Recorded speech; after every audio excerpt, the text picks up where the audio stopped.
There is a particular quality to the silence on the Giza plateau after the sun has gone. The sounds of the city recede into a low, distant hum, and what remains is the wind, a constant presence moving across the limestone bedrock. It is a dry, patient wind, carrying particles of sand that have witnessed millennia. In the deep blue of twilight, the great structures lose their identity as tourist monuments and resume their original function. They become immense, silent objects against the sky. They do not feel like buildings. They feel like geological features, a mountain range of pure geometry that has been waiting here, in this specific place, for a very long time. The darkness does not hide them. It reveals their scale, their weight, and the profound, unsettling quiet that emanates from their stone. It is a quiet that invites one to listen, not with the ears, but with the full weight of attention. The official record is clear, concise, and administrative. It places these monuments firmly within the historical period known as the Old Kingdom, specifically the Fourth Dynasty, a span of just over a century from roughly 2613 to 2494 BCE. The names are familiar: Khufu, Khafre, Menkaure. The story is one of a civilization reaching its first great apex of power, a centralized theocratic state capable of marshaling immense resources of labor and material. The narrative is linear. It suggests that here, on this plateau, Egyptian genius flowered into its most ambitious form. The context is one of copper chisels, stone hammers, and a bureaucracy capable of counting grain and organizing men. This is the accepted beginning of the story of the pyramids, the foundational chapter upon which all subsequent history of the region is built. Yet a short journey south to the sands of Saqqara reveals a dissonance. There stands the precursor, the step pyramid of Djoser, from the preceding Third Dynasty. It is a monumental achievement in its own right, the first colossal structure built of stone. But it is an idea in progress. It is a series of stacked mastabas, rectangular tombs placed one atop the other, a concept still bound to the earth. Its stones are smaller, its construction less refined, its geometry an approximation. It is a magnificent experiment, a clear and logical step in an evolutionary process. From this structure to the Great Pyramid of Giza is a span of less than a century. The official narrative requires us to accept that, in this short window, a single human lifetime, Egyptian engineering made a leap from this ambitious prototype to a level of mathematical and astronomical perfection that would not be rivaled for 4,000 years. All human progress casts a shadow of its own making. Every great invention is preceded by a series of smaller, less perfect versions. The workshop floor is littered with discarded drafts, failed attempts, and the slow accumulation of incremental knowledge. A learning curve is a physical law, as immutable as gravity. It is the visible trail of trial and error that defines any technological or artistic endeavor. We see it in the evolution of pottery, in the development of writing, in the refinement of metallurgy. This trail of gradual mastery is the signature of human innovation. It is the one thing we should expect to find in the archaeological record surrounding any great leap forward. The absence of such a trail, therefore, is not merely a missing piece of the puzzle. It is a profound and unsettling anomaly that suggests the puzzle itself may be shaped incorrectly. The numbers associated with the Great Pyramid are often recited, but their administrative coldness belies the impossibility they describe. The structure is composed of an estimated 2.3 million blocks of limestone and granite, with some individual stones weighing upwards of 70 tons. The total mass is estimated at nearly 6 million tons. The base covers 13 acres, and it is leveled to within a fraction of an inch over that entire area. These are not figures of myth or poetry. They are the results of modern surveying, the cold data extracted from the object itself. They read like an inventory from a forgotten ledger, a bill of materials for a project that, according to the available tools and the proposed timeline, seems to exist outside the logical progression of its own historical context. The sheer administrative scale of the undertaking is as staggering as the engineering it required. Inside the deep passages, far from the wind and the light, the work of a modern researcher becomes an act of communion with the stone. A handheld lamp glides across a granite surface polished to a mirror finish. A laser measurement tool, casting a thin red line, confirms the near-perfect right angles of a coffer that appears to have been machined rather than carved.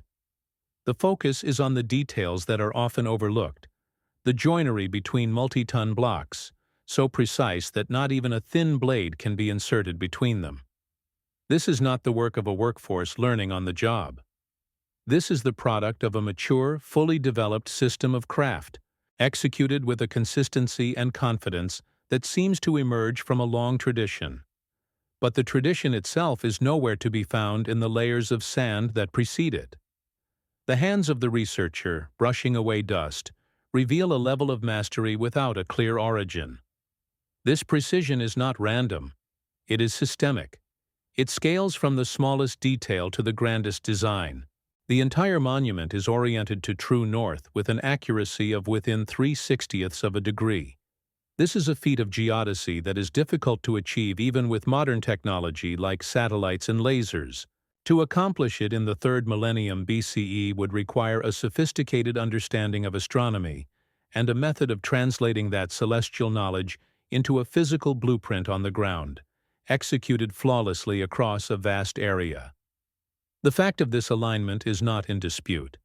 It is a repeatable, measurable quality of the structure. Like the fine joinery of the interior blocks, it presents itself not as a miracle, but as a cold, technical specification that has been met, a problem that has been solved by an unknown method, for a purpose we can only guess at. The silence of the scribe is perhaps the most powerful evidence of all. From the 4th dynasty, we possess records. We have papyri, like the Diary of Merer, which meticulously log the daily operations of a team transporting limestone blocks by boat to the Giza site.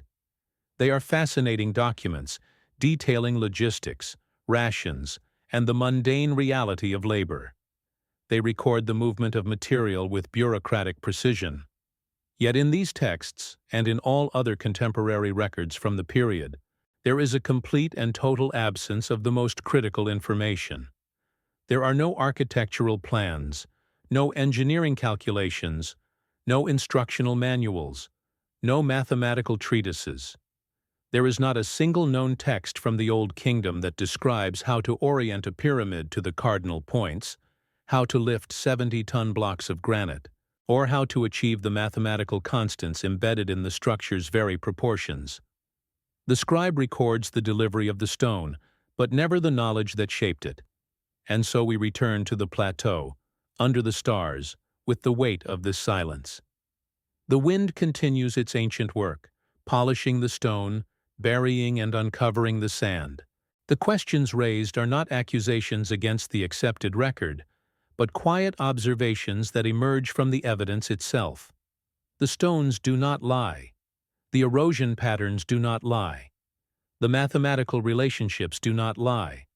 They simply are. They exist in a state of contradiction with the story we have told ourselves about them. To stand here at night is to feel the immense gap between the physical reality of the place and the historical narrative assigned to it. It is to sense that we may not be looking at the beginning of a story at all, but at its end, the final, monumental chapter of a book whose earlier pages have been lost to the deep currents of time. It seems that those who stay, who continue to watch and to listen in this quiet, are not necessarily looking for a final answer. Perhaps they are here because they sense that the question itself is more important. To feel the chill of the desert air and contemplate a mystery of this scale is to participate in a much older form of inquiry. It is a recognition that some things are not meant to be solved, but to be held in thought, to be carried. It suggests a shared understanding that the most profound truths are not found in the clarity of a well-lit explanation, but in the patient observation of a deep and resonant silence. We are not the first to stand here and wonder, and we will not be the last. The work of understanding does not always begin in the field, under an open sky. Sometimes, it begins in a controlled room far from the sun and wind, where the air is still and cool. Here, the primary material is not stone, but something far more fragile, the preserved thought of the past, captured in ink on papyrus or carved into fragments of dark, polished rock. The silence in such a place is different from the silence of the desert. It is the quiet of a library, heavy with the weight of recorded time.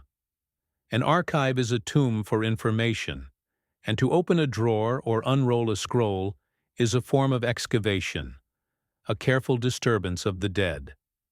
The light is low, designed to preserve, casting long shadows that make the space feel both intimate and immense. Here, we meet the mind of the scribe, not through his personality, but through the dispassionate order of his work.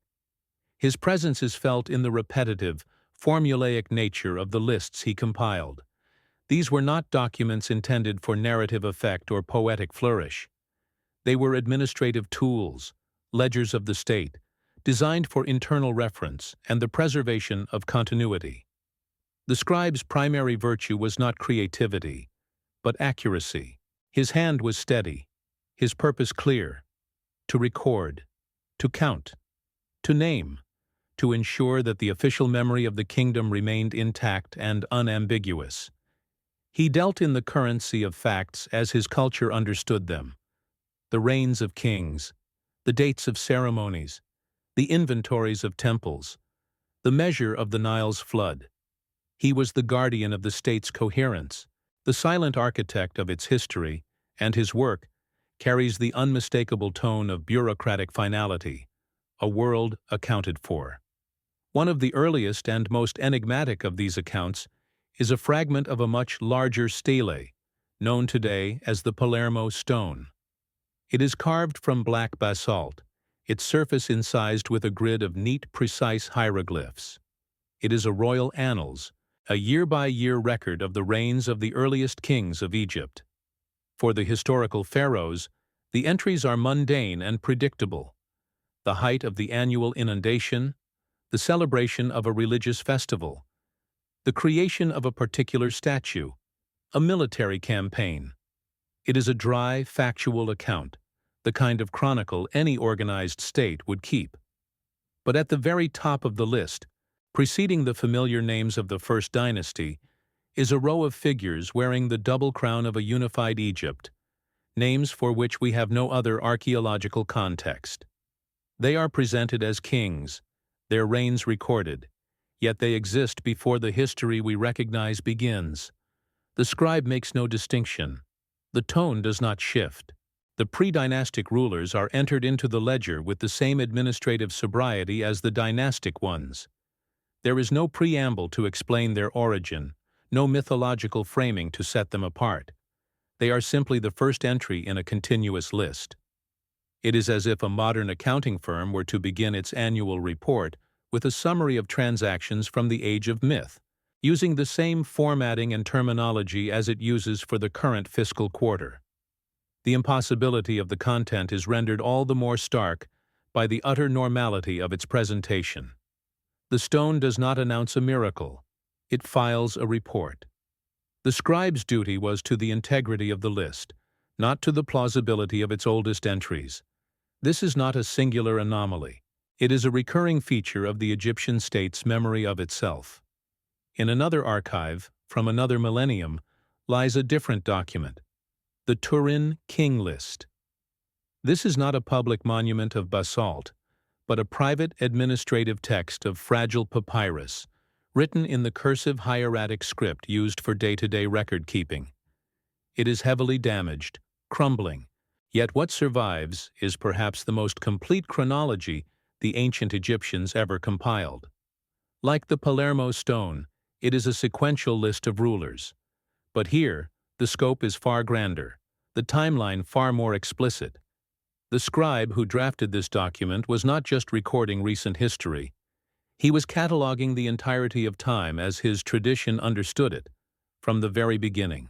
The list begins not with mortal men, but with a dynasty of gods: Ptah, Ra, Geb, Osiris, Horus. Each is listed, one after the other, and to each is assigned a specific reign length, recorded in years, months, and days. Following this divine dynasty, the scribe records a second lineage of rulers, a group described as the Shemsu Hor, the followers of Horus. These are not quite gods, but not yet men. They are transitional beings, venerated spirits who governed the land in a remote antiquity. And for them, too, the scribe provides a precise total for the duration of their rule. Only after these two epochs, after these vast enumerated spans of celestial and semi-divine administration, does the list arrive at Men's, the first pharaoh of the first dynasty, the accepted beginning of Egyptian history. The coldness of the accounting is what disturbs the modern mind. The reigns of the gods are not described in epic poetry. They are logged. The entire period of their rule is tallied up to a precise sum. The scribe then moves to the followers of Horus, and again, their time on the throne is calculated and noted, a reign of 420 years. Following them, the reigns of the dynastic pharaohs are listed, from Menes onward, with the same methodical clerical precision. The papyrus functions as a single, unbroken chronological ledger. The scribe saw no contradiction. For him, the deep past was not a separate category of thought called myth. It was simply the earlier section of the historical record, a period of time measured in units of 10,000 years instead of dozens. This administrative habit suggests we are not looking at a culture inventing its past, but one that is curating a memory it believes to be true.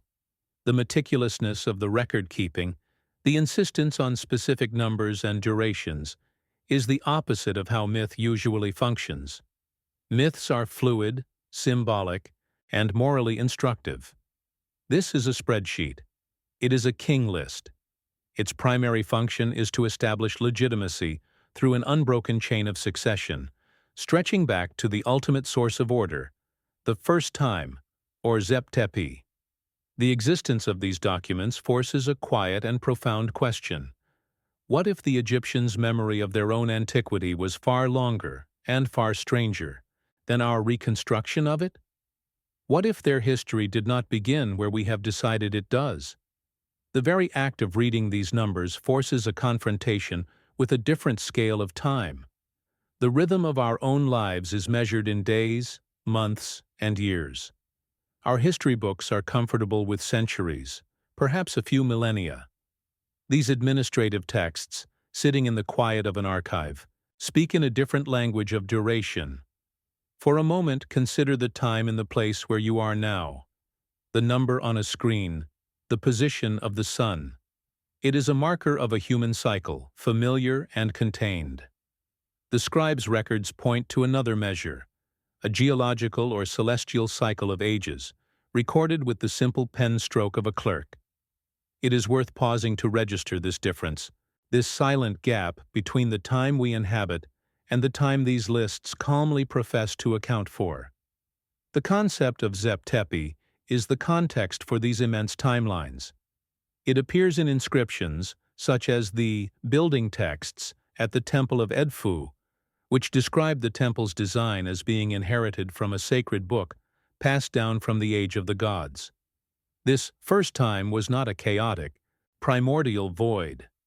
In the Egyptian worldview, it was a golden age of perfect order, when the templates for civilization were established by a group of beings known as the sages. These beings were the original architects. They laid out the dimensions of the sacred landscape, established the locations of the first temples on primordial mounds that rose from the waters of creation, and defined the celestial alignments that would govern the kingdom forever after. This is not presented as a vague creation story. The texts are often technical.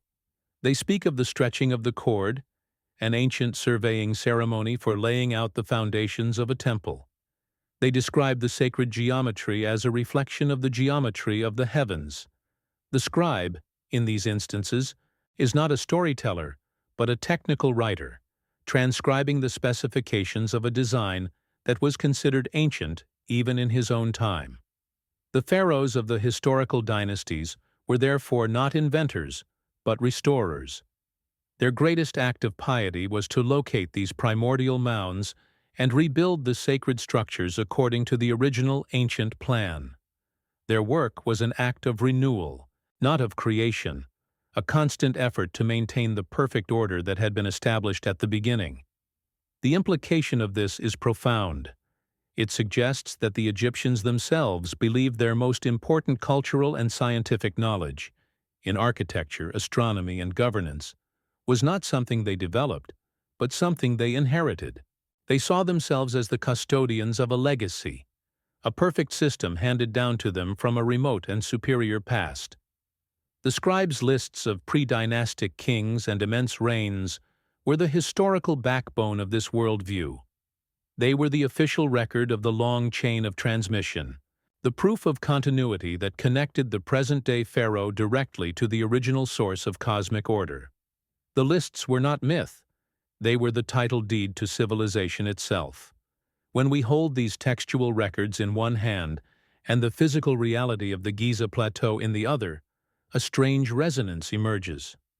On one side, we have administrative documents speaking of a foundational age of immense knowledge and impossibly long duration.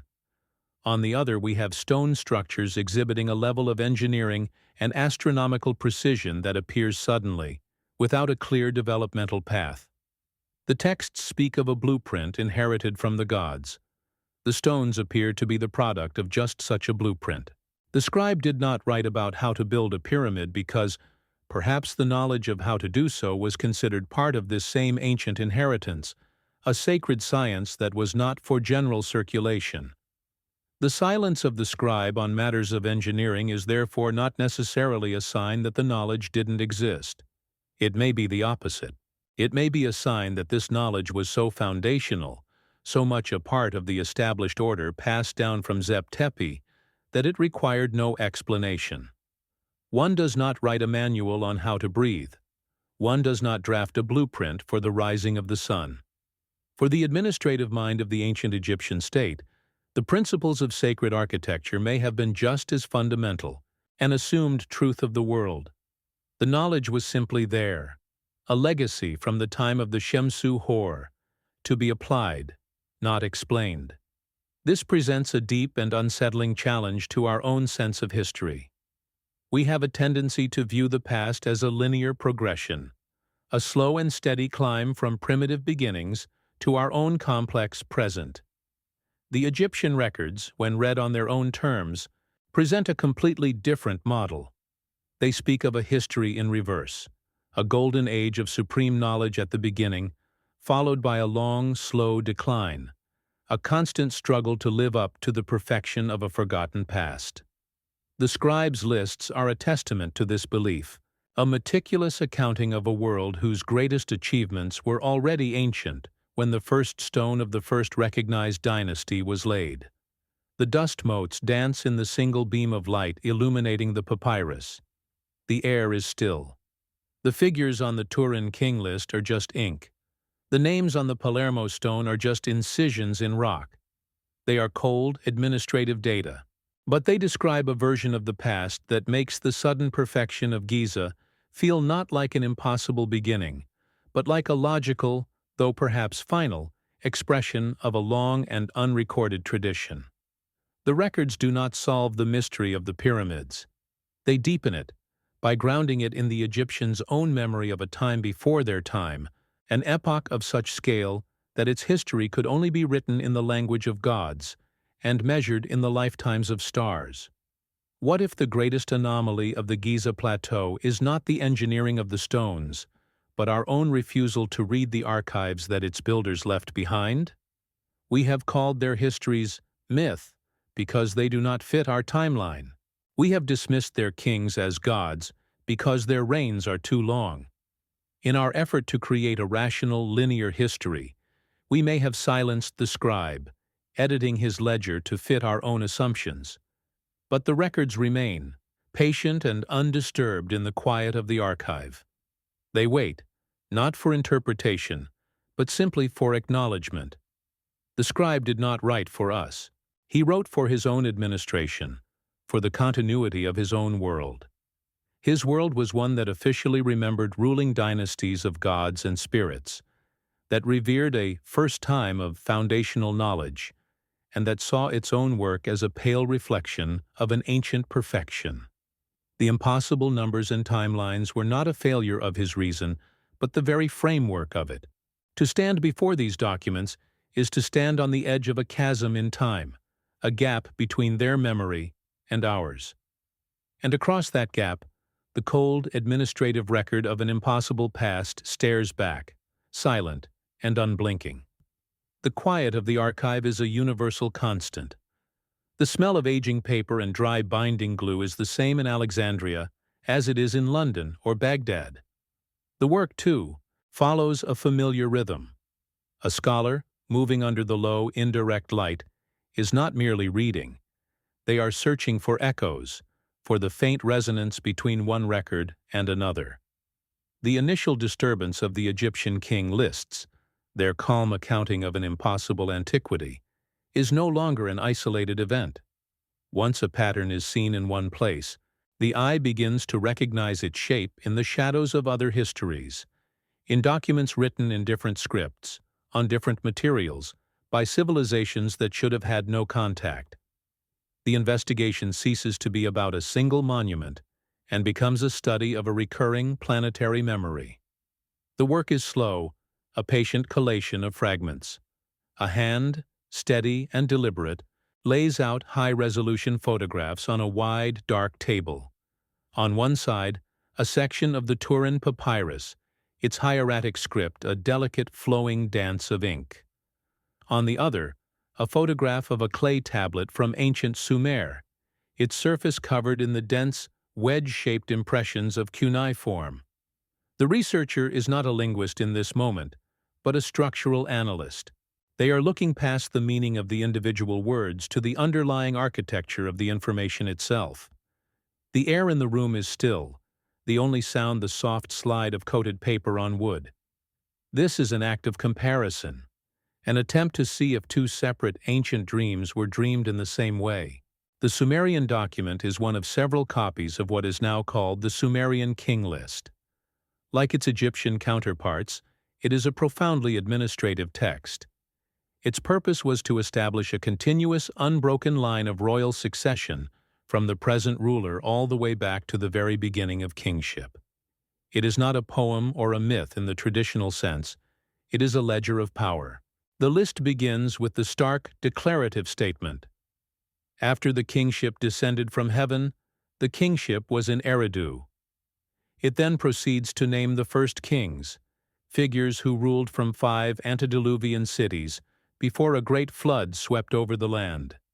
It is a chronicle, precise and ordered, from a civilization that stood as a contemporary rival to ancient Egypt itself. The numbers recorded on the clay are, if anything, even more difficult to reconcile than those on the papyrus. The reign of the first king, Alulim, is listed as having lasted 800 years. His successor, Alalngar, is said to have ruled for 36 years. The list continues in this fashion, with 8 kings in total ruling for a combined period of 200 years. Then, the scribe makes a simple, world-altering notation. Then the flood swept over. After the flood, the list resumes, noting that the kingship once again descended from heaven. But now the reigns are dramatically shorter, eventually settling into the plausible, human-scale durations of the historical kings we can verify through archaeology. The structure is identical to the Egyptian memory, an age of gods or demigods with impossibly long reigns, a great cataclysm, and the beginning of recorded mortal history. The archaeologist places a transparent sheet, marked with a simple timeline, over both documents. The visual parallel is immediate and stark. In Egypt, you have the reigns of the gods and the Shemsu Hor, totaling tens of thousands of years, followed by the historical pharaohs. In Sumer, you have the reigns of the antediluvian kings, totaling hundreds of thousands of years, followed by the Great Flood, and then the historical dynasties. Two of the world's most foundational civilizations, separated by 1,000 kilometers of desert and mountain, both chose to anchor their history in the same unbelievable framework. They independently recorded a memory of a lost epoch of immense duration, ruled by non-human entities, an epoch that was brought to a sudden and violent close. The pattern is not in the details, but in the very architecture of time itself. This suggests something more profound than shared mythologies. It points to a shared administrative or historical template, a standardized way of remembering the deep past. The scribes of both cultures, tasked with creating an official history, did not invent a glorious, chaotic age of mythic battles. They compiled a list. They assigned numbers. They calculated totals. They approached the age of gods with the same dispassionate clerical sobriety they applied to a grain inventory. This shared methodology, this bureaucratic treatment of the impossible, is perhaps more significant than the impossible numbers themselves. It suggests we are not looking at poetry, but at a fossilized form of record-keeping, the last trace of a system of thought that has otherwise vanished completely. To recognize a pattern of this scale requires a particular kind of attention, a willingness to remain with the evidence long after the initial novelty has faded. It is an act of quiet observation, of letting the documents speak in their own cold administrative language across the silence of millennia. Those who continue to follow this line of inquiry, who stay in the archive as the light outside fades, are often not searching for a single answer. They are participating in the simple, profound act of noticing a resonance. They have understood that the real work begins when one stops looking at the individual trees and starts to see the shape of the forest, a forest that seems to stretch across the entire ancient world. The search for this pattern compels a widening of the lens, a turn of the globe. The researcher's attention shifts from the cradle of civilization in the Near East to the mountains and jungles of the Americas. Here, too, in the traditions of the Maya and the Aztecs, we find a similar, deeply embedded chronological structure. The sacred book of the Quiche Maya, the Popol Vuh, does not begin with the creation of the current world. It details several previous attempts by the gods to create humanity, successive creations that were deemed failures and destroyed. The world we inhabit is not the first world. It is the final and perhaps temporary iteration in a long cyclical process of trial and error. The Aztec cosmology is even more explicit in its numerical and cyclical structure. Their history is framed by the legend of the 5 suns, a doctrine that states the world has passed through 4 previous ages, or suns. Each sun was presided over by a different deity, was populated by a different type of being, and ended in a global cataclysm. The first sun was destroyed by jaguars, the second by wind, the third by a rain of fire, and the fourth by a great flood. Our current era is the 5th sun, and according to their prophecies, it too is destined to end in catastrophe. This is not a simple creation myth. It is a complex, cyclical model of time, a cosmological system that, like the Egyptian and Sumerian records, frames the present as the latest chapter in a much older and more violent story. The parallels are conceptual, yet precise. The Egyptian Zep-Tepi, the first time, the Sumerian age before the flood, the Mesoamerican previous suns. Each tradition, in its own language and with its own cultural details, preserves the memory of a deep antiquity populated by other beings, a foundational period that was terminated by a cataclysmic event. The idea that our history is not the beginning, but the result of a restart, a new beginning after a profound rupture, is a recurring theme in the most ancient records of our species. It is a memory that seems to be encoded in civilizations that, by all conventional historical models, should never have been able to share a single thought. This shared theme of a great cataclysm acts as a chronological marker, a dark line drawn through the historical ledger. In the Sumerian list, it is the flood. In the Aztec calendar, it is the end of the 4th sun by water. In hundreds of other traditions around the globe, From the tribal lore of North America to the dreamtime of Aboriginal Australia, there are accounts of a world-drowning deluge. The researcher, standing before a world map, begins to place pins not just on sites of ancient civilizations, but on the locations of these persistent, shared memories. The map ceases to be a record of separate cultures and begins to look like a chart of the survivors of a single global event, each of whom carried away a slightly different version of the same story. The pattern, however, is not confined to the fragile medium of papyrus or the symbolic language of myth. It is written in stone, on a scale that defies erosion and the decay of memory. The work of the researcher moves from the archive back into the field, from the text to the artifact. The focus is on a particular kind of building, a style of construction that appears in scattered locations around the globe with no clear developmental lineage: megalithic architecture. This is not merely the use of large stones, but a specific and highly sophisticated method of quarrying, transporting, and fitting multi-ton blocks with a precision that remains baffling to modern engineers. Giza is the most famous example, but it is far from the only one. In the highlands of Peru, at a site called Sacsayhuaman, fortress walls are constructed from colossal polygonal stones, some weighing over 100 tons.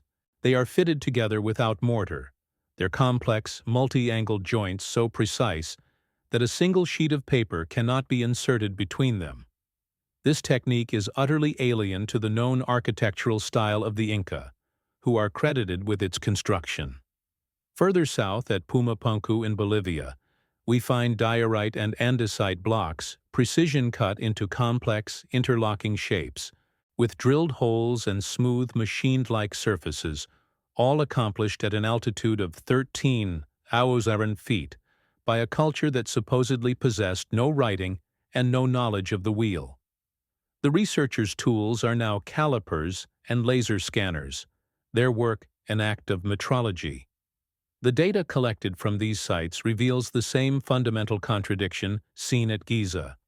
On one hand, there is the physical evidence of the stone itself: extreme hardness, massive weight, and a level of precision that suggests a highly advanced technology. On the other hand, there is the official archaeological context: a society with a known and limited toolkit of stone hammers, bronze chisels, and fiber ropes. The gap between the artifact and the accepted toolkit is not just a local problem in Egypt, it is a recurring, global pattern. The same impossible questions arise in the Andes as they do on the banks of the Nile. This recurrence forces a profound and difficult question. Are we to believe that multiple cultures around the world, at different times and with no contact, independently and spontaneously developed, perfected, and then immediately forgot a system of superconstruction? Is it more logical to assume this incredible technological leap happened again and again, each time leaving no record of its development and no lesser prototypes? Or is it more plausible to consider that these sites are not independent inventions at all, but are instead the scattered fingerprints of a single, common source? A lost global tradition of engineering whose methods were an inheritance, not an innovation. The silence, too, becomes a part of the pattern. The Egyptian scribe never explains how to build a pyramid. In precisely the same way, there are no Inca records that describe the methods used to construct the polygonal walls of Sacsayhuaman. There are no texts from the Tiwanaku culture that detail the techniques for shaping the H-blocks of Pumapunku. The knowledge is simply demonstrated in stone, on a monumental scale, and then the official record is silent on the matter of its creation. The absence of a manual, the lack of a blueprint, is a global phenomenon.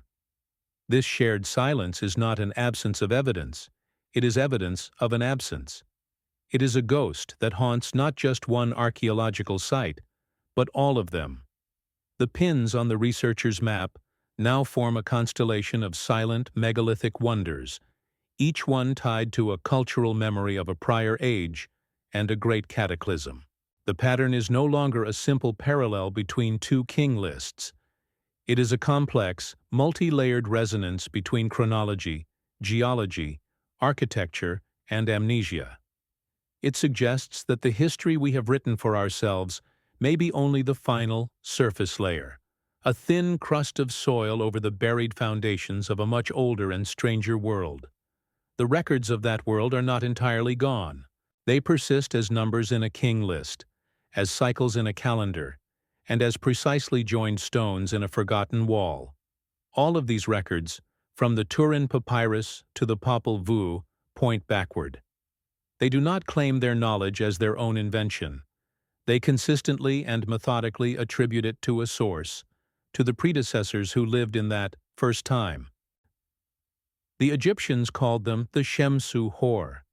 The Sumerians spoke of the Apkallu, the 7 sages who brought the arts of civilization to humanity before the flood. The traditions of the Andes speak of Viracocha, the civilizer god who laid out the foundations of the world after a great deluge. The pattern of inheritance is clear. But if these historical cultures were the inheritors, a more fundamental question arises, a question that hangs in the quiet air of the archive and over the wind-swept plains of the high Andes. Who, then, were the original architects? The search for the original architects leads not to an answer, but to another, more structured layer of the record. In the archives of Sumer, Egypt, and the Andes, the predecessors are not described as chaotic, elemental forces or abstract creator gods. They are presented with a startling and persistent clarity as a formal hierarchy, a caste of functional beings with specific titles and explicit mandates. The scribes who recorded their existence did not use the language of myth. They used the language of administration. They were not cataloging a pantheon for worship, but listing a series of past administrations as if documenting a change in governance.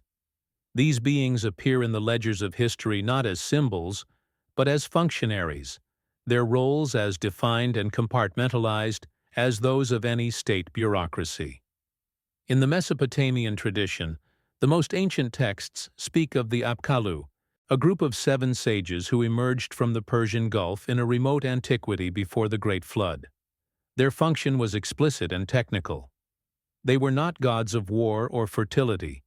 They were instructors. The records state that they brought to humanity the foundational elements of civilization: writing, law, the building of cities, and the principles of agriculture. They are described as the ones who taught the arts and crafts, who laid the foundations of the temples according to a divine plan. Their role was that of a founding faculty, a team of technical experts sent to uplift a primitive humanity, to deliver a curriculum for an entire culture. Their actions were not miraculous interventions, but a systematic transfer of a complete and prepackaged system of knowledge. The description of these beings is recorded with the same dispassionate precision. They are often depicted as having the lower body of a fish and the upper body of a man, a detail that is presented not as a monstrous anomaly, but as a simple, identifying characteristic. This is not the language of metaphor. It is the language of a field report, a zoological or anatomical observation of a being whose form was different, yet whose function was entirely rational. The scribe does not express awe or fear at this hybrid nature. He simply records it as an attribute of this particular class of predecessor. Their form was secondary to their purpose, which was to serve as the living repository of the knowledge that would become the basis for Sumerian civilization itself, a mission they carried out with methodical efficiency. Their mandate, according to the cuneiform tablets, was divinely ordained but operationally executed. They were sent by the god Ea, the Lord of Wisdom, but their work on earth was practical and hands-on. They did not rule through terror or displays of raw power, but through instruction and demonstration. They established the first cities, not as conquerors, but as architects and city planners.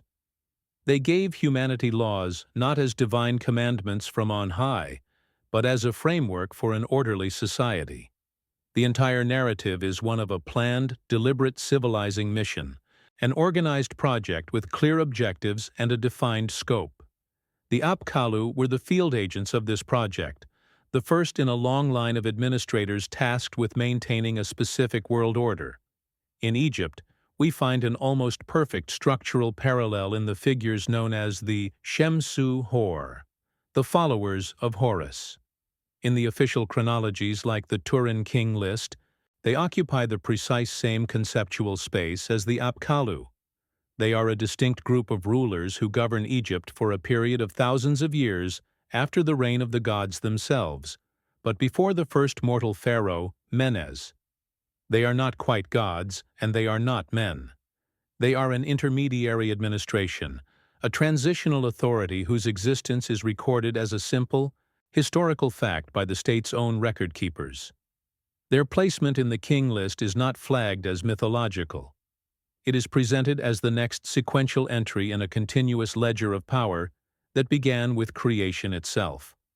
The function of the Shemsu-Hor appears to be that of custodianship.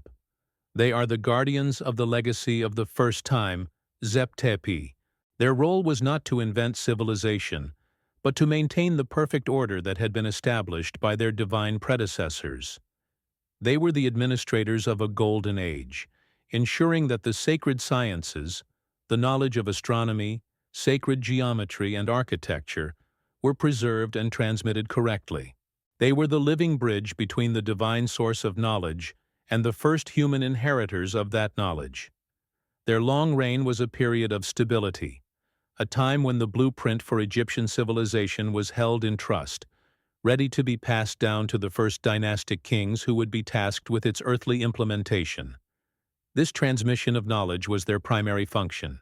The pharaohs of historical Egypt constantly referred back to this period, claiming that their temples were built according to sacred books and plans passed down from the age of the Shemsu-Hor.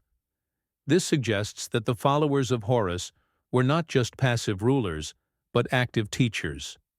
They were the ones who ensured the continuity of the original template. Their governance was an act of preservation, a meticulous curation of a perfect system. They were the heads of a school, the guardians of an archive, and their students were the first kings of mortal humanity.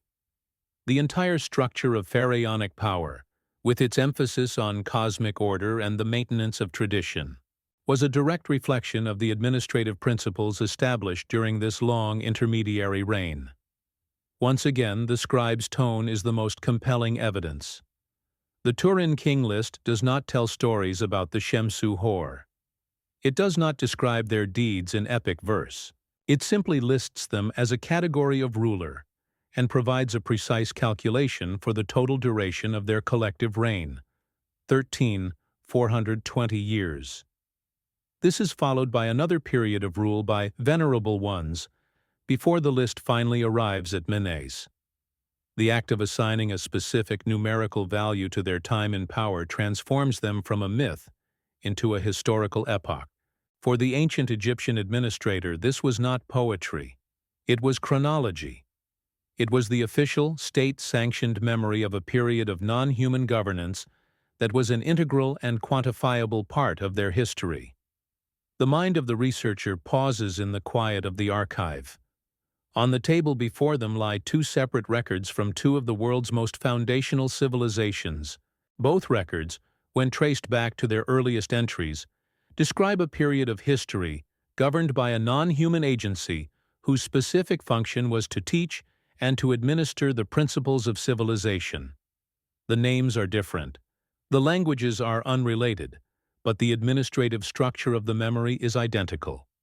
It is a memory of a transfer of power from a divine source, through an intermediary body of instructors, to the first human rulers. The silence in the room is no longer empty. It is filled with the weight of this impossible recurring pattern. This pattern echoes with remarkable fidelity in the high Andes.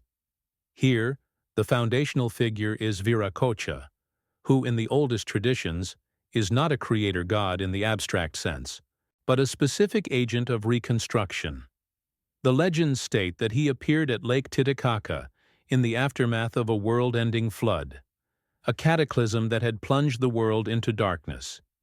His first act was to bring light back to the world and to begin the process of recreating civilization from the ruins of the previous age.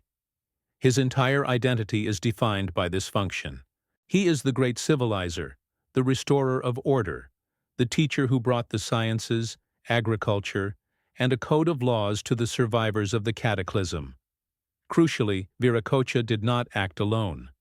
The accounts describe him creating a group of assistants, sometimes called the Viracochas, or the Shining Ones, whom he dispatched in different directions from the central point of Tiahuanaco. Their mandate was to travel among the scattered, traumatized tribes and reteach them the forgotten arts of a civilized life. This narrative structure is not that of a solitary deity, but of a director sending out his agents into the field. It is the story of an organized post-disaster relief effort on a continental scale, a systematic project to reboot human society according to a single, coherent plan.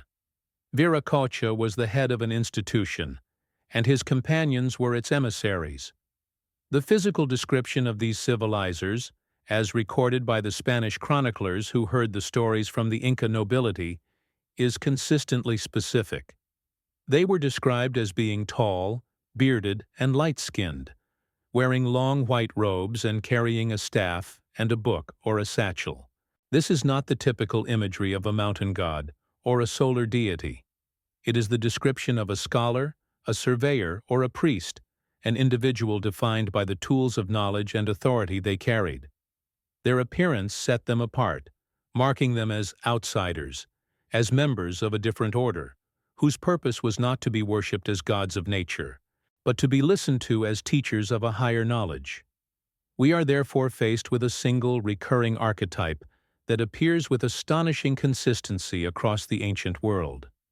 The Sumerian Apkallu, the Egyptian Shemsu-Hor, the Andean Viracochas, all represent a memory of a group of superhuman or non-human instructors who arrive at a pivotal moment in history to establish or re-establish the foundations of an orderly, technological society. They are consistently described not as gods to be appeased, but as administrators and teachers to be obeyed. The memory is not of a religious revelation, but of a technical education, a formal transfer of a civilizational toolkit from a higher source to a lower one. Furthermore, these beings are always presented as intermediaries within a larger, unseen hierarchy. The Apkallu are emissaries of the god Ea. The Shemsu-Hor are the followers of Horus.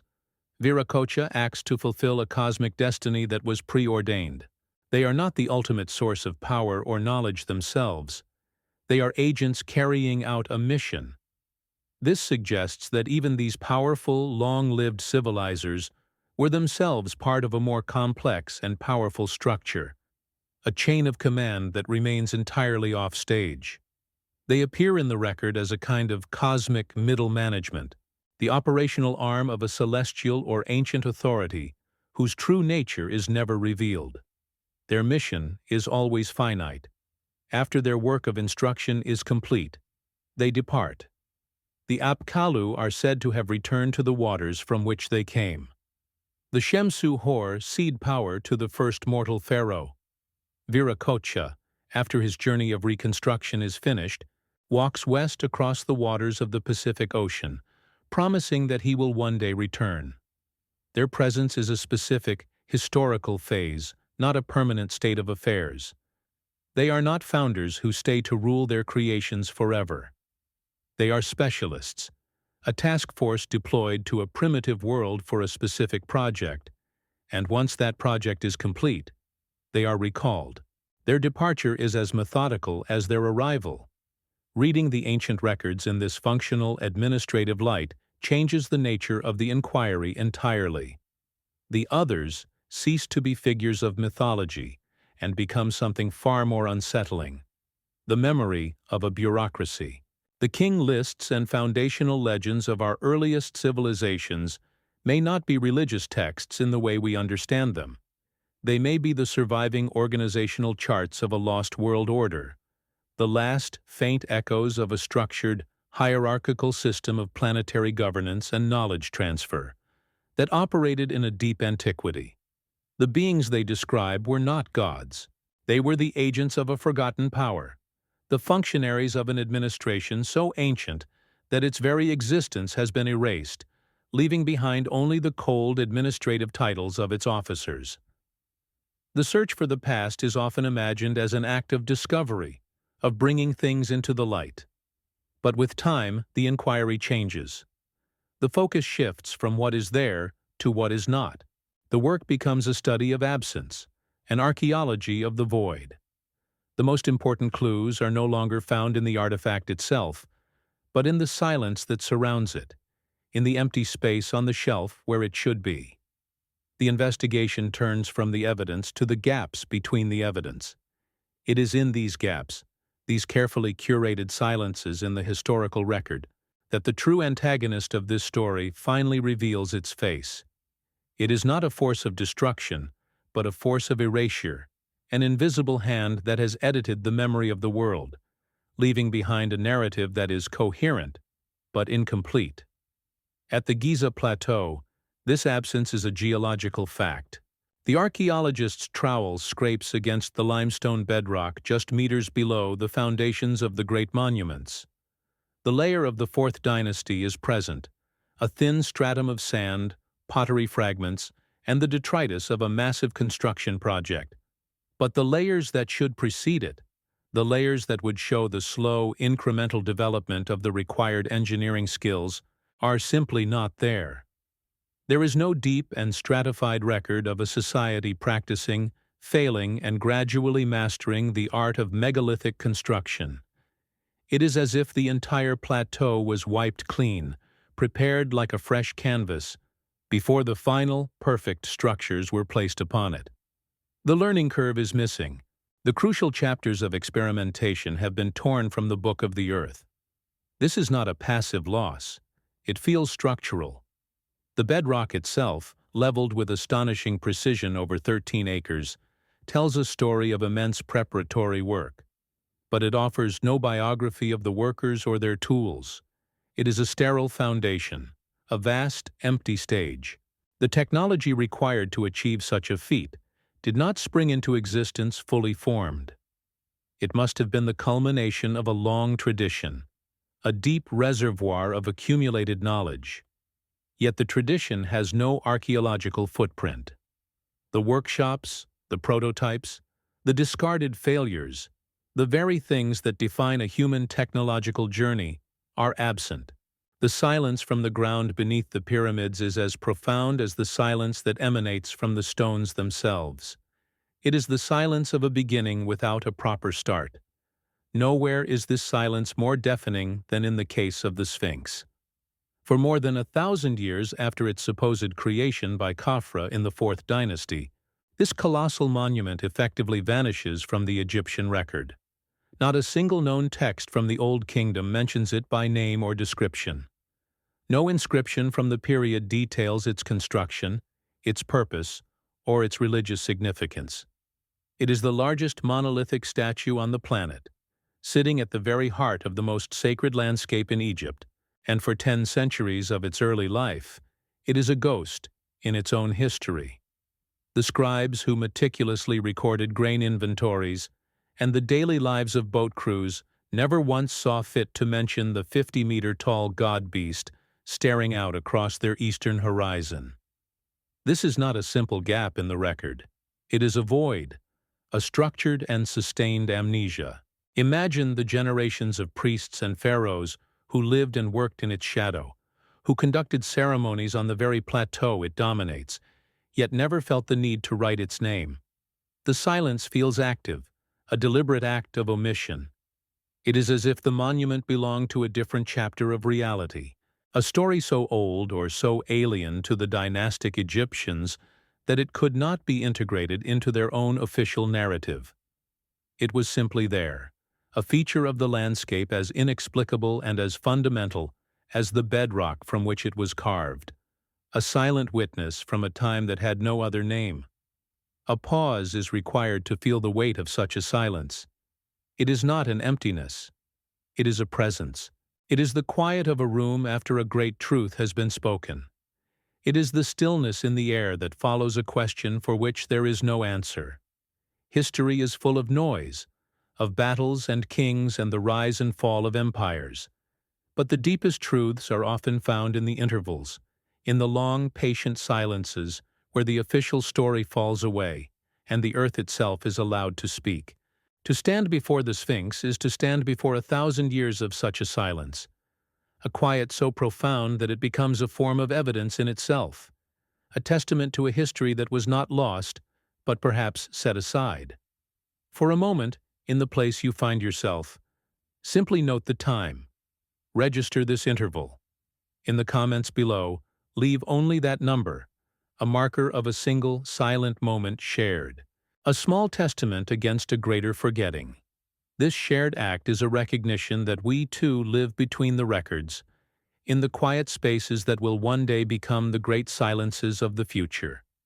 It is a small ritual to honor the immensity of what has not been written and what can never be recovered. The silence continues at the very heart of the mystery, deep inside the Great Pyramid. The king's chamber holds a single object, a large granite coffer. It is masterfully cut, its interior hollowed with a precision that speaks of an advanced craft. But it is a blank. It bears no inscriptions, no identifying marks, no cartouche of a king. When it was first entered in recorded history, it was found empty. This object, which should be the final, explicit statement of the pyramid's purpose, is the most silent thing in the entire structure. It is a container without content, a vessel with no memory. It has no parallel in the rich, descriptive burial traditions of the dynastic Egyptians. It is a functional object whose function has been erased, a final emphatic statement of pure absence. This architectural silence extends to the very walls. The vast, cool interior of the Great Pyramid is a world of pure geometry. Unlike virtually every other royal tomb in the Valley of the Kings, its passages and chambers are almost entirely bare of the hieroglyphic inscriptions that were central to the Egyptian funerary cult. There are no spells from the Book of the Dead to guide the pharaoh's soul, no ritual texts to ensure his rebirth, no celebratory accounts of his reign. The scribe, whose work covers the walls of later tombs with a universe of words, was not given a voice here. The millions of tons of stone were assembled to create a space that was meant to be speechless. The pyramid is not a story written in stone. It is a book whose pages were deliberately left blank. This pattern of interruption is not confined to stone. It is visible in the fragile archives of papyrus and basalt. The Turin King List, our most complete chronology, is a ruin. Its fragments are a puzzle with most of the pieces missing. The columns that listed the kings of the earliest dynasties and the divine rulers who preceded them are precisely where the damage is most severe. The Palermo stone is a shard of a much larger original, its earliest entries tantalizingly incomplete.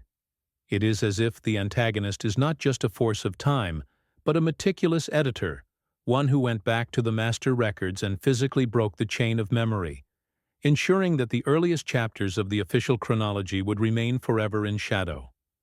The archaeological record tells the same story of disconnection. A short journey south of Giza lies Abydos, the sacred burial ground of the very first pharaohs of Egypt. Their tombs are there, structures of mud brick and timber, their scale and construction methods part of a clear, logical evolution. This is what a developing technology looks like.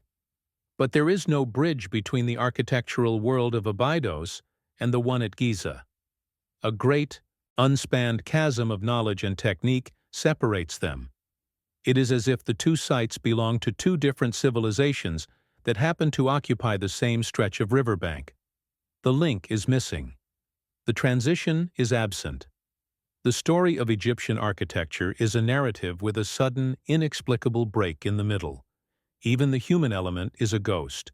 A project of the scale seen at Giza would have required a support city of immense size and complexity, a permanent settlement for a population of tens of thousands of skilled artisans, engineers, and laborers over decades. Archaeologists have searched for this city for centuries. A workers' village has been found, but its size and nature are still debated, and it seems insufficient to account for the sustained, high-level logistical operation that the construction of the plateau implies. The true logistical heart of the Giza project, the great metropolis that must have existed, remains a phantom, its streets and houses buried under the sands of time or the sprawl of modern Cairo, another critical part of the record that has been silenced. One begins to sense a distinction between what is lost and what has been removed. The wind and the sand are agents of a slow, indifferent entropy. They wear away the stone and bury the past without malice. But the silences at Giza feel different. They feel targeted. The absence of the Sphinx from the record, the uninscribed chambers of the pyramid, the broken king lists, the technological leap that comes from nowhere. These do not feel like random acts of decay. They feel like a series of deliberate redactions. It is the difference between a page that has crumbled with age and a page that has been carefully and precisely torn from the book. The history we are left with feels like a story that has been edited to begin at chapter 4, with all references to the preceding chapters systematically removed. This pattern of curated absence is not unique to Egypt. In the Andes, the great megalithic sites of Sacsayhuaman and Pumapunku present the same fundamental problem: a level of engineering sophistication that appears without a local developmental context. And here, too, the official record of the builders, the Inca and the Tiwanaku, is silent on the methods of their construction. Across the world, we find these islands of impossible technology, disconnected from the known skills of the cultures credited with their creation. They are like single advanced chess pieces left on a board where the rest of the game has been cleared away. They are echoes of a knowledge that existed, was demonstrated on a colossal scale, and was then withdrawn from the world. This withdrawal, this erasure, is the true work of the antagonist.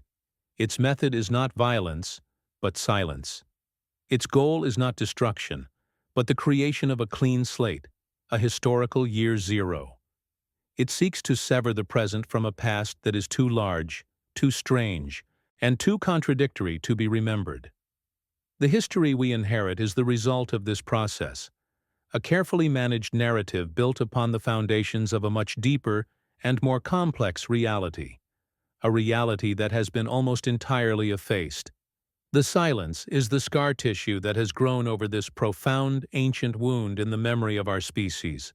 The scale of what has been forgotten is therefore the true measure of the mystery. We are like amnesiacs, living in a house we did not build, with no memory of the architects. We study the rooms, we measure the walls, we admire the craftsmanship, but we have no concept of the world in which it was conceived. The silence that permeates the Giza Plateau is not a local phenomenon. It is a fragment of a much larger global silence, the great, unrecorded ocean of deep antiquity. Our entire documented history, from the first Sumerian clay tablet to the present day, is a small and fragile raft floating on the surface of that immense and quiet water. The final act of this silent antagonist is to leave behind just enough evidence to make its own existence felt. The precisely aligned star shaft, pointing from a dark chamber to a distant star, is not a message in itself.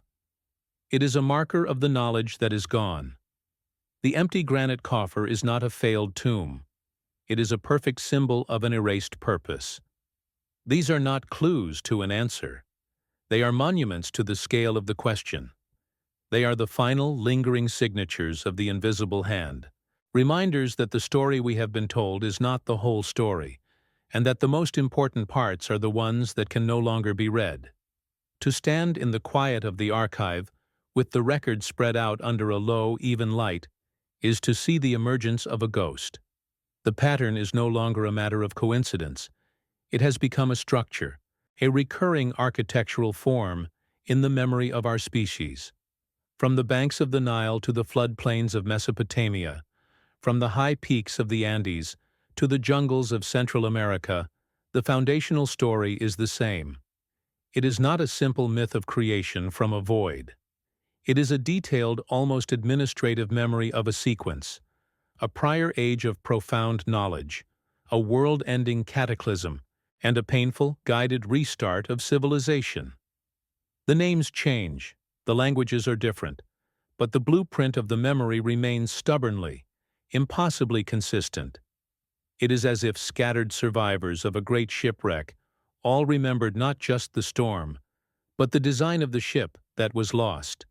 What remains most unsettling is the tone of the scribe. In every instance, the account of this deep antiquity is delivered with a cold, clerical precision. The Sumerian king list does not celebrate the glorious reign of its antediluvian kings.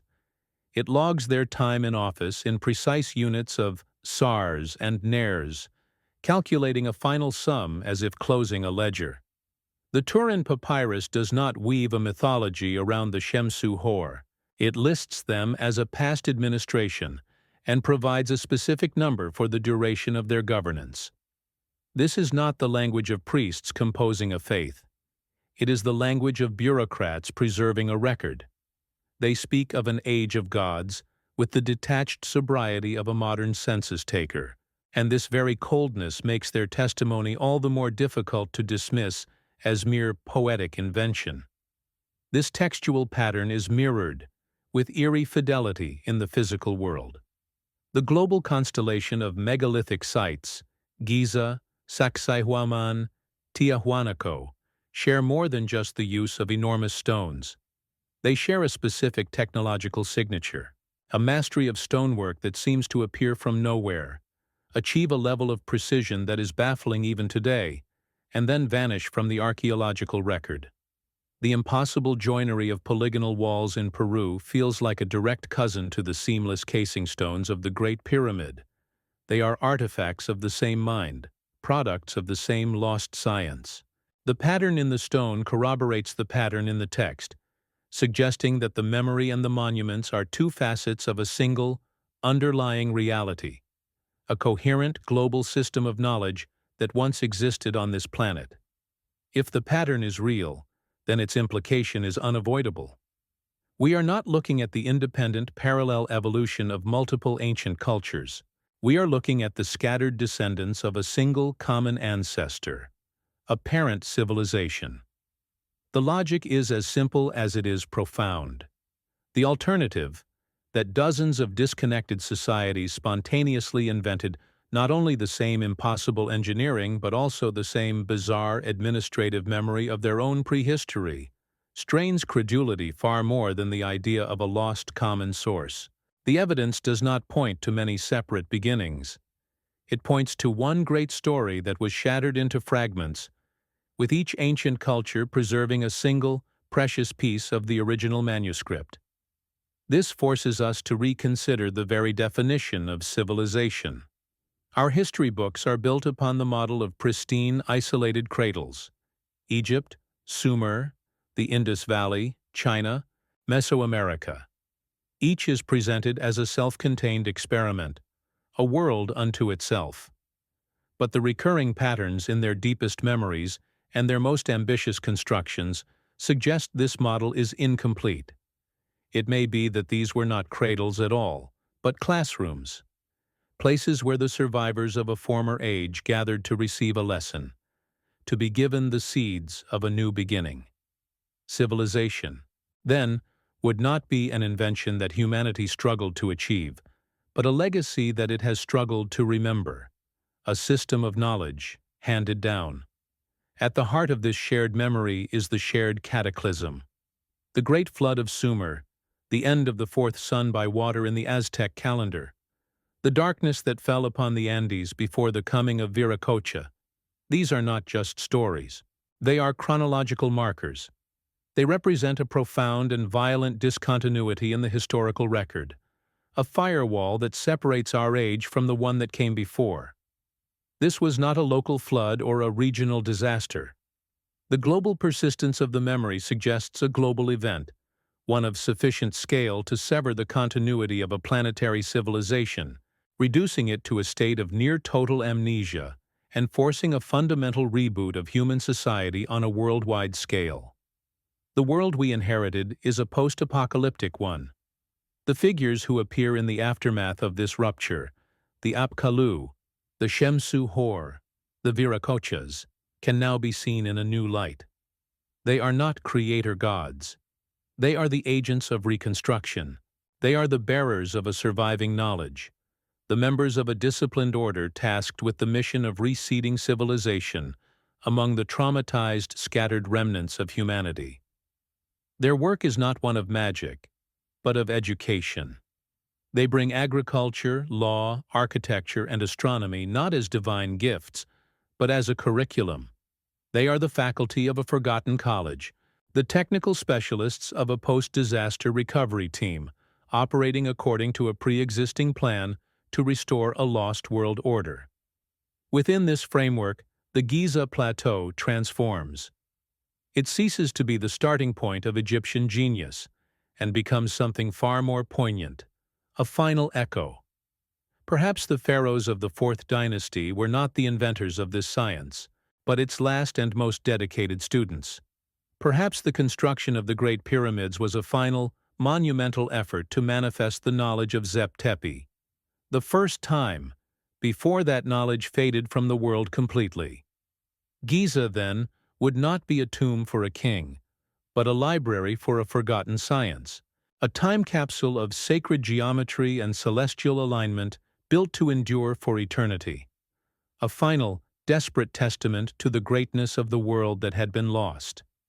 The curated silence that surrounds these monuments now acquires a chilling logic. The absence of blueprints, the uninscribed chambers, the missing chapters in the king lists. This is not merely the decay of time. It is the signature of an inheritance that was not fully understood. The dynastic Egyptians may have possessed the rituals and the formulas of the ancient science, but not the foundational theory behind them. They could execute the design, but they could no longer write the manual. The silence in their records is the silence of a scribe copying a text in a language he can no longer read. It is an honest and profound testament to the fading of a great light, the slow forgetting of a knowledge that had become too large for them to hold. The implication of this is a fundamental reordering of our place in time.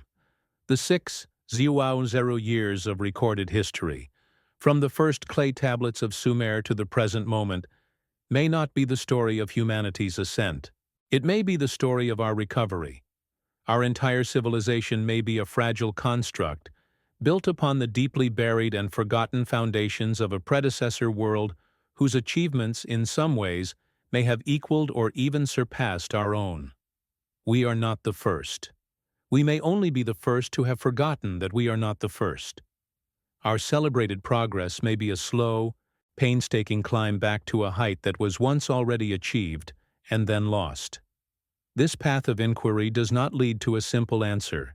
It leads deeper into the mystery. It suggests that the story of our past is far larger, stranger, and more complex than we have ever allowed ourselves to imagine. To continue following these threads, to stay with the evidence in the quiet of the archive and the dust of the ruins, is to participate in a longer and more patient form of remembering. If you feel compelled to continue this vigil, know that this is not a journey to a final revelation. It is an agreement to return, to keep listening to the silence, because the full story has not yet been told. It is only just beginning to be unearthed. And even this reconstructed history points to a deeper mystery still. The civilizer gods, the agents of the reboot, are consistently presented as intermediaries. The Apkallu were sent by Ea. The Shemsu Hor were the followers of Horus. Viracocha acted as an emissary of a higher cosmic order. They were not the ultimate source of the knowledge they carried. They too were part of a hierarchy, a chain of command that stretches back into an even deeper, more profound darkness. Behind the architects of our world stand the shadows of another, unseen authority. We have uncovered a single layer, only to find that it rests upon the foundation of an even greater and more inaccessible enigma.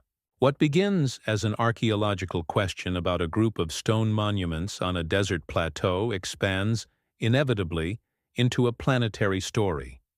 The scale of the technology, the global nature of the memory, the sheer depth of the timeline implied, All of it speaks to a history that was not local but global.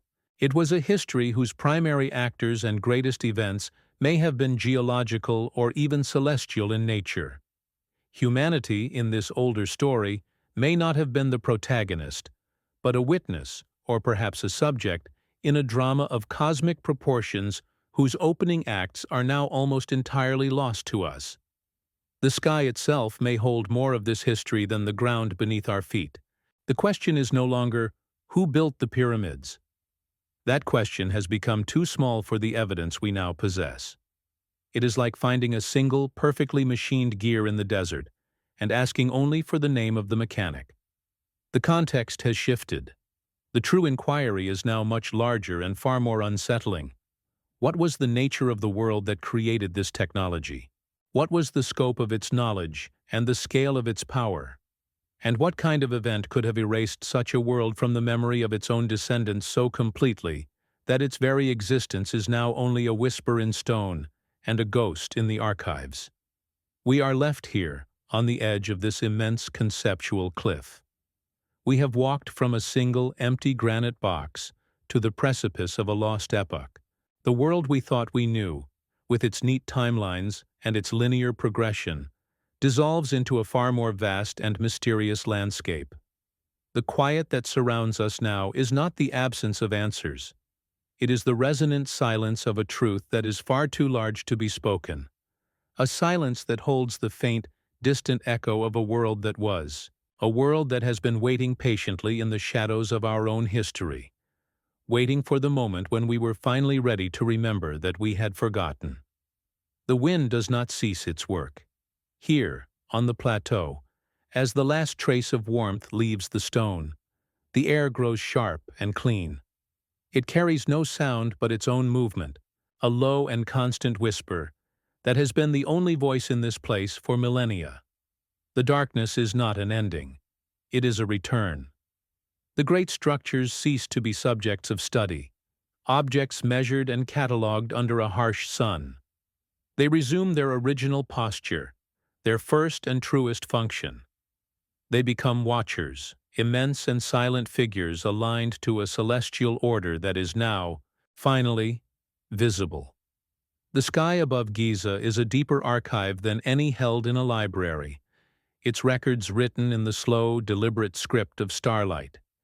It is a text that can only be read in a profound quiet. The journey that began with a single, impossible block of stone has led us here, to the edge of an unrecorded ocean of time. The questions have grown with each step. They have expanded from the technical to the historical, and from the historical to the very nature of memory itself. We have followed the faint trail of a pattern, a ghost of a blueprint that seems to connect the oldest and most distant civilizations on Earth. We have listened to the cold, administrative voice of the scribe, who spoke of impossible timelines as if they were simple matters of record. We have stood in the silence of the archive and the silence of the ruin, and found that both are haunted by the same structured and profound absence. The search for a final answer was, perhaps, a misunderstanding of the task. The evidence does not offer a solution. It offers a scale. The purpose of these monuments and the records that surround them may not be to provide a conclusion, but to demonstrate the immensity of what has been forgotten. They are not a message, but a measure. They are the surviving markers of a coastline, showing us how far the waters of a great amnesia have receded, leaving our own small historical island exposed. To stand here is to feel the true size of that lost continent, a world whose memory now exists only as a resonance in stone and a number in a broken list. We look for a narrative, a story with a beginning, a middle, and an end. But the past may not be a story.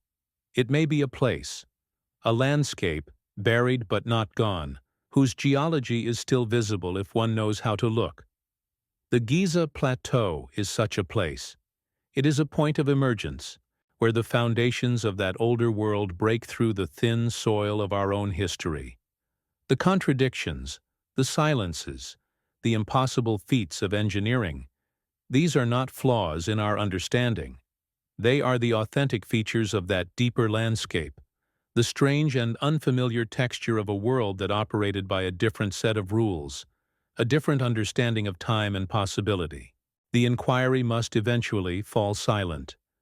The tools of the researcher, the laser scanner, the carbon dating, the textual analysis, can only take us so far.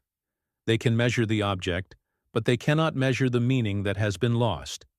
They can date the mortar, but they cannot date the knowledge that shaped the stone. There comes a point where the work of the mind must give way to the work of simple presence, of quiet and sustained attention. The final piece of evidence is not a fact to be learned, but a state to be entered. It is the feeling of standing before something that is utterly real, yet entirely outside the framework of the story we have told ourselves. And so we return to the stones themselves. They have outlasted the civilizations that claimed them, the languages that named them, and the questions that have been asked of them. They do not argue or explain. They simply are. Their reality is absolute, a physical truth that stands against the shifting winds of theory and interpretation. In their silence, they hold the full weight of the mystery. They are the answer. But it is an answer given in a language we have not yet learned to read. It is a language of pure geometry, of celestial alignment, of immense and patient duration. It is the language of a mind that thought in epochs and built for eternity. The sky turns, and the patterns shift. The constellations that wheel overhead tonight are the same ones that look down upon the builders. This is the one. Unbroken continuity. The star shafts within the Great Pyramid, precisely angled to target specific points in the ancient sky, are not just feats of astronomical alignment. They are an act of communion across time. They are a statement that the order of the cosmos was the true source of the order on the ground. The builders were not merely constructing a monument. They were creating a mirror for the heavens, an instrument designed to resonate with the great, silent cycles of the universe. The three great pyramids on the plateau, seen from above in the deep of the night, form a pattern on the earth that is a near-perfect reflection of the three stars in Orion's belt. The alignment is not exact, a slight offset that has been the subject of endless debate, but the intention is unmistakable. Here, on this specific piece of land, the builders created a map, a connection between this world and another. The Giza Plateau is not just a necropolis. It is an image of the sky, rendered in millions of tons of stone. It is a statement that the land of the dead was governed by the same eternal laws as the land of the stars.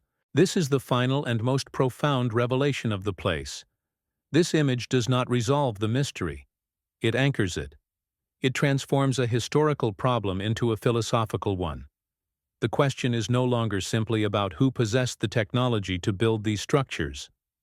The question becomes, what was the worldview of a people who would undertake such a task?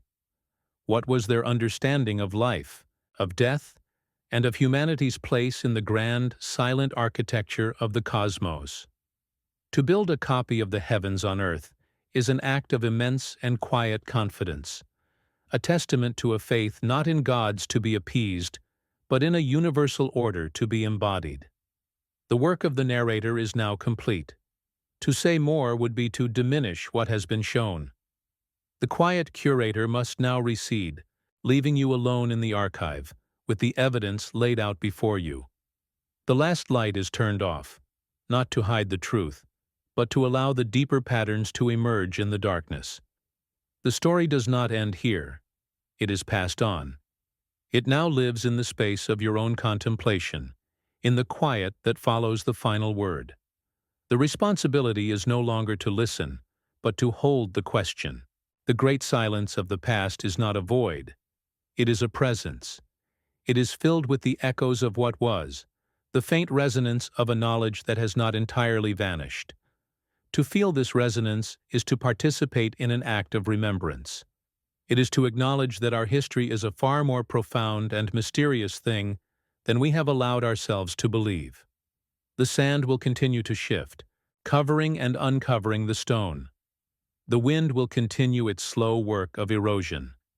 The stars will continue their silent perfect procession across the sky. These things remain. The questions that have been opened here are not meant to be answered, but to be carried. They are instruments, tools for looking at the world in a new way. They are a quiet invitation to stand vigil with a history that is still, slowly, coming into the light. The story is not over. The ground has not yet given up all of its secrets. The archive has not yet been fully read. We are still in the opening pages of a much larger book. What remains, when the text is finished and the screen fades to black, is the plateau itself. It waits, as it has always waited. It holds its position on the earth, a silent and permanent anchor to a beginning we can no longer name. It does not need our belief. It does not require our understanding. It is a fact, waiting in the darkness for the sun to rise. A monument not to a king or a god, or a civilization, but to the simple, staggering possibility that the story of this world is older than we know. The night is deep, the wind is cold, and the silence is complete.